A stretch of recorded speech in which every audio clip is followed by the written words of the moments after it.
સુરતના સૈયદપુરા વરિયાળી બજારમાં શ્રીજીની પ્રતિમા પર કાંકરી ચડાવવાની ઘટના બાદ આજે સવારે શાંતિપૂર્ણ માહોલમાં ગણપતિ પંડાલમાં આરતી કરાઈ હતી।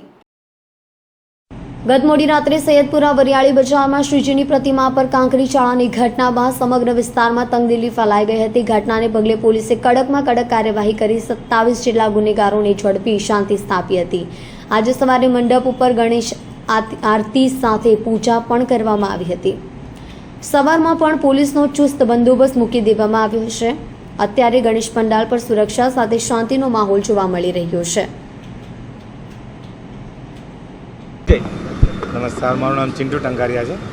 અને ગઈકાલે રાત્રે શું બનાવ બન્યો તો કઈ રીતે આખો બન્યો ને અહીંયા ત્યારે કઈ પ્રકારનો માહોલ પૂજા વિધિ ચાલી રહી હતી?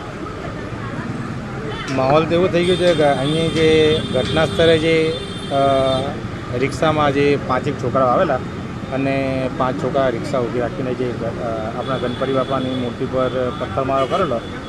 પથ્થરમારો કર્યા બાદ આપણે અમે જોયું તો કે આપણે ગણપતિ બાપાની જે આંગળી છે તોડી નાખી છે। તોડીને નાસી છૂટતા હતા। અહીંના જે રહેવાસી છે, આપણા જે કાર્યકર્તા છે, અહીંયાના ગણપતિના કાર્યકર્તા, એ લોકોએ એમને પકડીને આપણા સૈયદપુરા પમ્પિંગ પર પોલીસોને સોંપી દીધા છે અને સોંપીને એમને કસ્ટડીમાં લઈ લીધા। કસ્ટડીમાં લીધા બાદ આપણે જે આપણા ભાઈઓ છે ત્યાંના જે રહેવાસીઓને મેં કીધું કે સોંપી દો, સોંપતા નહીં હતા તો ત્યાં પમ્પિંગ પર માહોલ બગડી ગયો। માહોલ બગડતા જ જોયું તો પથ્થરમારો, ઘણો પથ્થરમારો થયો। એને પથ્થરમારો એવો કરવો નહીં જોઈએ। આપણે દરેક કાર્ય સારી રીતે કરીએ છીએ, દરેક તહેવારો આપણે સાથે કરીએ છીએ।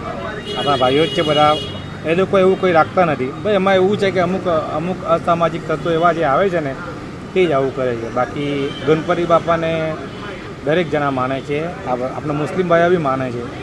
આ લોકો સાથે જ રહી છે, અહીંયા આ બેન બી સાથે રહી છે, સામે બધા રહે, હિન્દુ મુસ્લિમ સાથે રહી છે બધા, અને કોઈ એવું કોઈ બગડતું નથી।